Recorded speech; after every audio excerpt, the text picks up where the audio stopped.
Et bonjour à tous, je vous retrouve au potager pour une nouvelle vidéo. Je vais essayer de faire une vidéo relativement courte pour essayer de vous apporter la réponse que moi j'ai pu me forger au fur et à mesure des années à une question relativement importante qui est de savoir est-ce qu'il vaut mieux être team perma ou team à l'ancienne. Alors dans le potager il y a deux équipes bien nettes, bien claires, à savoir la team, on va dire, on va l'appeler la team permaculture, en mode jardinage au naturel, pas de travail du sol, on paille au maximum, on essaie de cohabiter avec toutes les petites bébêtes du sol et les limaces sont nos amis. Quand c'est vraiment poussé à l'extrême. Et de l'autre côté, la team jardinage sur sol nu à l'ancienne, hein, le jardin un peu à la papy. On a une grande zone de jardin qui est motocultée généralement chaque année, on la travaille chaque année, on la retourne. Et il y a zéro herbe dessus, on jardine vraiment dans la terre. Et un binage ou deux arrosages, et on travaille ça au sarcloir. Sur de grandes lignes tirées au cordeau et il n'y a pas de notion de but ou de bac avec des allées. Là c'est vraiment tout est bien aligné et relativement serré.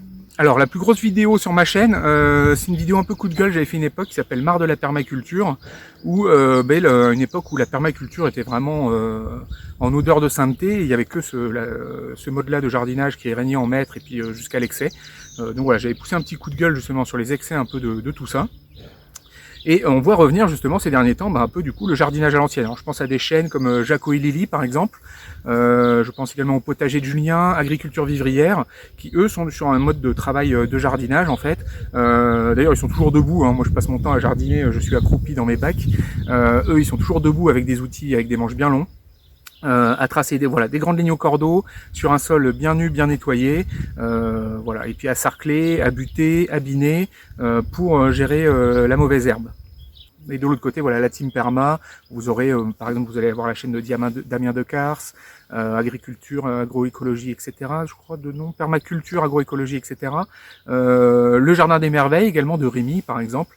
Voilà, donc c'est deux approches complètement différentes du jardin et moi je me rends compte que j'en suis arrivé à devoir faire des bacs au jardin, à devoir. Je pense que si vraiment j'avais insisté, j'aurais pu jardiner à même le sol, mais je trouvais que faire des bacs c'est quand même extrêmement confortable pour jardiner, ne serait-ce que le fait que ça rehausse un peu le sol. Quand on a un peu d'embonpoint, c'est franchement agréable. Et notamment le sol était très dur, très argileux. Donc voilà, le choix que j'ai choisi, c'est de faire des bacs. Alors l'intérêt du coup de ça, là, une sorte d'effet secondaire, c'est que chaque bac est comme une sorte de petit potager complètement indépendant et je peux très bien faire un bac en mode jardinage à l'ancienne, plutôt sur celui-là d'ailleurs du coup, hop, voilà sur celui-là, et puis un bac vraiment jardinage permaculture avec énormément de paillage et du coup j'ai pu essayer plein de choses selon les légumes, selon les cultures et j'en suis arrivé à des conclusions je pense peut-être pas mal intéressantes. Alors voilà, ça c'est typique, on se retrouve devant un bac de semis de carottes, donc de semis de petites graines en pleine terre. Là pour le coup c'est typiquement le genre de culture que je vais mener à l'ancienne. Donc il va y avoir travail du sol avant la mise en place de la culture. Enfin bon, je teste le sol, si le sol est déjà bien meuble c'est pas la peine, mais enfin si je sens qu'il est un peu dur, j'hésite pas à le travailler. Et après voilà, je fais mon semis en pleine terre, dans des sillons bien tracés, et vous voyez, il n'y a pas de paillage par-dessus. Donc ça nécessite par contre de bien arroser et de bien surveiller l'enherbement. Mais pour des semis de petites graines, tout ce qui va être semis de petites graines, je trouve que c'est quand même vraiment le plus efficace au jardin. Donc vous allez avoir du coup tout ce qui est carottes, radis, navets, mesclin, la mâche également. Donc toutes les petites graines que vous pourriez être amené à semer au jardin, c'est vraiment la bonne méthode je pense pour réussir son semis. Surtout en printemps, quand on fait les premiers semis de printemps, le sol a besoin d'être réchauffé pour que ça germe bien. Les graines ont besoin d'une température minimale pour pouvoir bien germer. Et clairement, il vaut mieux avoir un sol nu pour réussir son semis. Alors là, en plus, là, ce que j'ai fait, c'est que sur ce semis-là, en fait, c'est fait avec une grosse couche de compost de déchets verts par-dessus, qui fait comme une sorte de paillage, qui va empêcher les mauvaises herbes de germer, les graines de mauvaises herbes de germer. Donc j'aurai pas un gros désherbage à faire sur cette culture. Donc voilà, ça a priori, j'essaie de quand même mettre toutes les chances de mon côté. Le gros inconvénient de cette méthode-là, c'est que ça demande d'arroser. Il faut être présent sur l'arrosage, comme il n'y a pas de paillage, il faut être là régulièrement pour arroser. Donc là, je réfléchis à un système d'arrosage automatique par aspersion, de manière à pouvoir gérer ça de manière automatique, automatisée, parce que c'est vraiment la grosse contrainte, c'est que ça sèche relativement facilement. À l'inverse, on va se déplacer.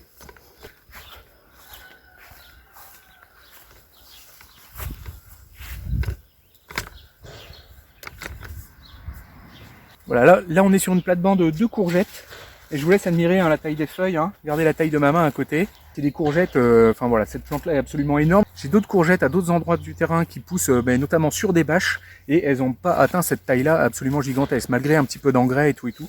Là on a vraiment un niveau de fer, ça pousse, donc ça pousse dans le compost, le sol extrêmement riche, et quasiment comme du terreau. Hop, je vous montre ça, avec beaucoup de paillage par-dessus, et un sol constitué au fur et à mesure des années, justement tout le temps en apportant de la matière organique dans ce bac-là. Et là, on arrive vraiment à des résultats vraiment super intéressants en termes de fertilité. Le gros intérêt également, c'est qu'il y a zéro désherbage à faire.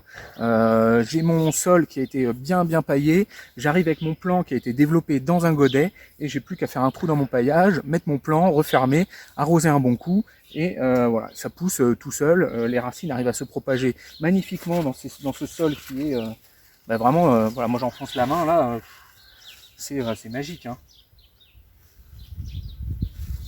Voilà, et puis regardez le sol, on dirait que ça sort d'un sac de terreau. Voilà, tout le sol est intégralement comme ça.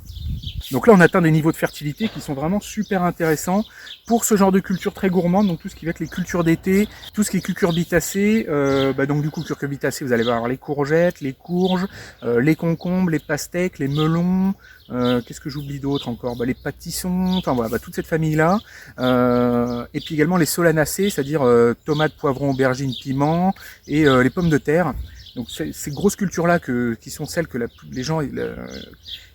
plupart des gens essaient de vraiment réussir au potager, se plaisent vraiment très bien dans cette méthode-là. Le gros intérêt également, c'est que ça garde très bien l'eau, et en termes d'arrosage, du coup, on économise l'eau qui n'a pas tendance à s'évaporer énormément. Voilà, et là je suis sur une culture de concombre, avec quand même quelques petits inconvénients là que je vais vous montrer du paillage, c'est que j'ai les merles, les oiseaux, donc moi c'est les merles que j'ai beaucoup dans mon jardin, mais je pense que des sansonnets, des rouges-gorges vous feront la même chose, qui viennent farfouiller dans le paillage et qui me mettent le bazar systématiquement, vous voyez, qui me remettent le sol à nu par endroits. Et là je vous montre quand même, du coup, regardez ça, le sol, comment il est. Voilà. J'ai la main qui s'enfonce, et pourtant dessous là, dès que je creuse un peu, je retombe sur mon argile du dessous, bon, qui est quand même qui commence à être bien noir avec le mélange de compost qui commence à s'intégrer dans le sol. Mais voilà, c'est quand même un sol très compliqué, c'est quasiment de la pâte à fixe en dessous. Et voilà, j'arrive quand même à obtenir dans mes bacs ce genre de sol là, comme du terreau, qui fait que tout pousse magnifiquement. Et du coup, j'ai pas besoin de travailler le sol quand j'implante ma culture, je fais juste un trou au niveau de là où je mets mon plan, et j'ai pas besoin de faire plus que ça. Le seul souci que je vais avoir quand même régulièrement, c'est qu'il va falloir que j'ai le chien-dent qui se réimplante dans les plates-bandes en passant par-dessous les bacs. Sachant qu'en plus, voilà, un exemple typique là, vous voyez une belle limace qui se cache sur le bord des bacs, ça c'est un des inconvénients des bacs, c'est que les limaces aiment bien se cacher sur les côtés. Et voilà, j'ai aussi le chien-dent du coup qui va repasser sous les bacs et recoloniser la plate-bande. Donc régulièrement, il faut que j'aille chercher le chien-dent. Alors après, ça c'est le choix que j'ai fait d'avoir des allées enherbées. Je trouve que ça fait mieux respirer le potager en plein été, puis que esthétiquement c'est quand même relativement plus joli. Donc voilà, ça c'est un choix plutôt esthétique, mais d'un point de vue pratique, ça demande beaucoup de boulot, parce qu'après il faut tenir également passer le rotofil le long des bacs et tout. Enfin bon, là c'est pas tellement le sujet de la vidéo, c'est le fait du choix de jardiner en bac. Mais donc du coup je suis quand même obligé de travailler le sol du fait d'avoir les bacs, mais j'aurai les allées pas enherbées qui seraient paillées ou avec bâchées, avec un petit peu, je sais pas moi, de broyade d'écorce de pin par dessus pour cacher les bâches, éviter que ça s'enherbe et que ça soit également joli. Peut-être que je ferai quelque chose comme ça, un de ces quatre. J'aurai pas ce problème de réenherbement permanent des plates-bandes, et là j'aurai pas besoin de désherber du tout. Alors c'est juste après, au niveau de la rotation, de temps en temps, je vais repasser un bac en mode culture sans travail du sol. Donc là, je vais enlever le paillage ou l'enfouir si je sais suffisamment en avance que je vais changer de mode de culture sur ce bac. Je peux enfouir le paillage, il va avoir le temps de se décomposer. Et après, je vais arriver passer un petit coup de croc et faire mon semis de petites graines dans le même bac, avec un sol qui aura été quand même extrêmement enrichi. Et c'est comme ça que je peux basculer d'un mode à l'autre sans trop de soucis. Alors là, on se retrouve devant une plate-bande de laitue, et les laitues, c'est également des cultures que je conduis sur sol nu, que je désherbe à la main, pas la peine non plus forcément de beaucoup le travailler, ça n'a pas des systèmes racinaires très profonds, les laitues. Donc voilà, ça s'accommode très bien d'un jardinage à l'ancienne. Derrière, on On devine peut-être également un semis de haricots que j'ai fait en pleine terre. Alors toujours pareil, alors c'est quand même des graines plus grosses les haricots, mais en pleine terre on a un sol qui est bien réchauffé et même si bon à cette période de l'année vraiment il n'y a plus de soucis en termes de température de sol. Et voilà, ils arrivent à bien sortir du paillage, ils n'ont pas trop de soucis. Et après une fois qu'ils seront bien sortis, je pourrai toujours les pailler par derrière. Le fait de ne pas pailler les salades aussi, les laitues, c'est pour éviter qu'il y ait du foin qui se coince dans les feuilles et c'est pas particulièrement agréable après, puis c'est très compliqué à nettoyer. Donc voilà, ça c'est madame, elle m'a dit d'arrêter de pailler les salades, même si bon bah ça fonctionne, mais c'est compliqué de les nettoyer derrière. Bon là elles sont en train de monter en graines, hein, vous voyez, elles sont en train de monter, mais enfin bon elles nous auront quand même bien donné cette plate-bande là. J'ai ramassé peut-être une trentaine de salades, c'est voilà une belle réussite. Donc voilà, bah, l'idée générale en fait de cette vidéo, c'est d'éviter de rentrer dans les sortes de dogmes, de vouloir s'enfermer dans une manière de faire à tout prix, même si ça se prête pas forcément aux légumes. On cultive pas une carotte comme on cultive une tomate. Autant c'est un peu bizarre d'aller essayer de chercher à cultiver des carottes au milieu du foin, de 30 cm de foin, à essayer de tracer des sillons dans le foin avec des débroussailleuses, avec des têtes inversées à 90 degrés, enfin comme j'ai pu le voir. C'est quand même tellement plus simple de cultiver ça sur une plate-bande à nu. Et à l'inverse, c'est un peu dommage de devoir cultiver des tomates sur un sol tout nu, tout sec, qui s'évapore au cagnard, qui a du mal à boire l'eau, qui se tasse avec des racines qui vont avoir du mal à se propager, avec une fertilité qui est peut-être bien moindre que si on avait apporté énormément de matière organique. Alors par contre voilà, le jardinage à la matière organique c'est pas mal physique, hein, ça demande beaucoup de manutention, de manipuler beaucoup de tous ces volumes de matière organique, mais pour peu qu'on ait un jardin, déjà on récupère tout ce qu'on a comme déchets du jardin et on s'en sert du coup pour nourrir son sol, son potager. Voilà, c'est toujours ça de prix, donc c'est vraiment quelque chose de très adapté à ceux qui ont des grands jardins avec énormément du coup de matière organique qui en sortent, plutôt que de faire des allers-retours à la déchetterie ou d'entasser ça dans un tas, dans un coin. Autant entasser ça du coup dans nos plates-bandes pour nourrir magnifiquement nos plants. Alors par contre c'est également le jardinage en bonne permaculture, c'est un jardinage qui va demander d'essayer d'arriver au maximum avec des plants qu'on aura développés en godet pour justement pouvoir les implanter dans des sols extrêmement paillés avec une grosse couche d'épaisseur, parce que justement c'est pas un jardinage qui se prête, un mode de jardinage qui se prête très bien à faire les semis en pleine terre. Du coup voilà, la grosse alternance elle est entre est-ce que je fais un semis en pleine terre ou est-ce que j'arrive avec des godets tout près, et selon le cas, clairement il y a un mode qui va être plus intéressant que l'autre. Donc voilà, c'était ma petite vidéo sur le sujet. Donc vous voyez, il n'y a pas, pour moi, il n'y a pas de deux bonnes méthodes l'une par rapport à l'autre. Ça dépend vraiment de ce qu'on cultive. Semis en pleine, et surtout selon qu'on fait un semis en pleine terre ou qu'on arrive avec des plants déjà tout prêts, qui ont été développés en pépinière dans des godets. Et voilà, n'hésitez pas à mettre un petit pouce si ça vous a intéressé, à vous abonner si ce n'est pas encore fait. On peut se retrouver sur Terra Potager, vous connaissez. Et puis je vous dis à bientôt pour une prochaine vidéo. À bientôt.